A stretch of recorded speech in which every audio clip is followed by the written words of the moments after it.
Nesta aula, nós estamos vendo sobre o comportamentalismo, né? E como é essa proposta do comportamento ser o objeto de estudo nos projetos para uma psicologia independente. Nós falamos nos vídeos anteriores de Watson, que foi quem propôs o comportamento como objeto de estudo, e de Skinner, né, que trouxe a questão do behaviorismo radical, da análise do comportamento, olhando para a questão das consequências, para a questão do aprendizado.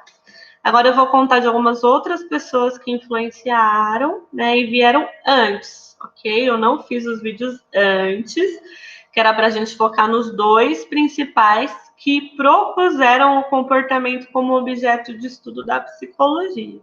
Mas nós vamos ver, então, que cientistas influenciaram Watson e Skinner. O primeiro deles é o Thorndike, e o Edward Thorndike, ele criou a chamada Lei do Efeito. Ele nasceu em 84, foi um dos primeiros psicólogos a ter a formação toda nos Estados Unidos, e ele foi pioneiro na realização de experimentos. Lembrando que isso foi antes de Watson, antes de Skinner.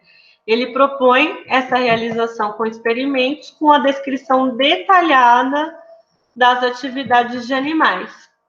A tese dele de doutorado foi Inteligência Animal, um estudo experimental dos processos associativos nos animais. E é aí que ele, a partir dos estudos com animais, identifica o que ele chamou de lei do efeito.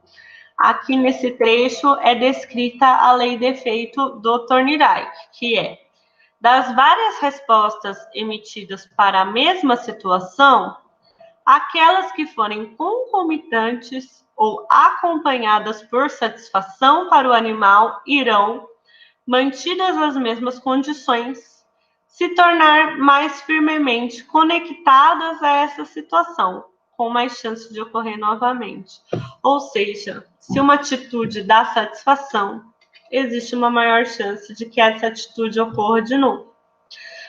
Por outro lado, se uma atitude traz dor, existe uma menor chance de que essa atitude ocorra de novo. Então, o que está sendo observado aqui?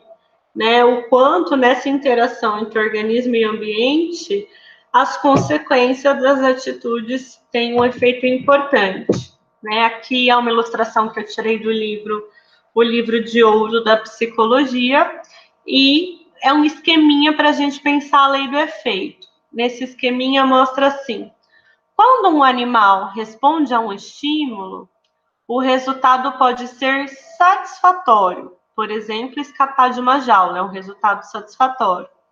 A ligação entre a ação e o acontecimento reforça-se. As respostas benéficas permanecem gravadas. Mas pode ser que quando um animal responde a um estímulo, o resultado pode ser insatisfatório, como continuar preso na jaula. A ligação entre a ação e o acontecimento enfraquece. Então, as respostas que não trazem benefícios são rejeitadas. Ou seja, teve um benefício, a resposta fortalece. Teve um prejuízo, a resposta enfraquece. Essa é a chamada lei do efeito. Né? Resumindo, a lei do efeito, proposta por Thorndike, é a base de toda a psicologia comportamental. Thorndike demonstrou que os animais aprendem estabelecendo vínculos entre ações e resultados, recordando os resultados positivos e esquecendo os negativos. Outro psicólogo que influenciou bastante foi Pavlov, e ele é da Rússia, é um psicólogo soviético. Desculpa, gente, ele não era um psicólogo, mas ele estudou aspectos psicológicos, né? Então, ele nasce na Rússia, tem uma formação em medicina e ele vai se focar na fisiologia animal, mais especificamente nas glândulas digestivas, né? Que é um trabalho que ele publica em 1897. Antes, lembrando que nesse vídeo a gente está falando do que aconteceu antes. E em 1900, ele fez um trabalho muito interessante de salivação em cães, que trouxe bastante influência para a psicologia. O que ele percebeu? Quando os cães salivam. Ah, Marcela, essa é fácil. Os cães salivam quando tem comida. Pois é, mas às vezes eles salivam sem que a comida esteja lá. Eles podem salivar só de sentir o cheiro da comida. Eles podem salivar de ouvir alguém que geralmente traz a comida. Eles podem salivar ao estar num lugar onde geralmente tem comida. Então, a salivação não é necessariamente diante da presença de comida. E o Pavlov, ele estudou sobre isso. O que ele percebeu? Que os animais, eles têm reflexos incondicionados, que são aqueles reflexos que vão acontecer de acordo com o instinto, é inato, desde que nasceu está lá. Por exemplo, o reflexo salivar quando o alimento é colocado na boca. Sempre que um alimento é colocado na boca, vai ter essa salivação. Não é algo que o animal aprende, é algo que vem com o instinto do organismo. Coloca a comida na boca, a boca saliva. É algo, portanto, inato. Só que essa parte do reflexo incondicionado é só uma parte do comportamento, porque nós temos também os reflexos condicionados. Por exemplo, quando o animal vê o alimento, ele saliva. Então, não é só colocar na boca, é ver o alimento. E isso não acontece logo de início, né? Isso é desenvolvido, porque vai, a partir da experiência, tendo uma associação entre alimento e salivação, mesmo quando o alimento não está na boca. Isso quer dizer que ocorre uma aprendizagem, que também pode ser chamado de condicionamento. O Pavlov fez um estudo com a campainha. Se cada vez que um cão recebesse a carne, tocasse uma campainha, chegou um momento em que, ao ouvir a campainha, o cachorro salivava. Então, o que fez com que o cachorro salivasse ao ouvir uma campainha?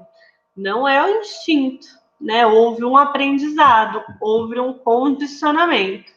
Então, quando ouve a campainha e saliva, é chamado de condicionamento clássico. É uma resposta comportamental automática a um estímulo neutro, como salivar enquanto soa uma campainha. Agora, quando é a pessoa que vai tocar a campainha, aí é um condicionamento operante, ou seja, a pessoa vai se comportar para aumentar a chance daquela resposta. Ok? Então, a partir desse vídeo, a gente viu as influências dos estudos de Thorndike e de Pavlov para pensar o comportamentalismo. Lembrando que foram autores anteriores, mas eles ajudaram a pensar como é que o comportamento é aprendido, considerando as consequências do meio. Ok?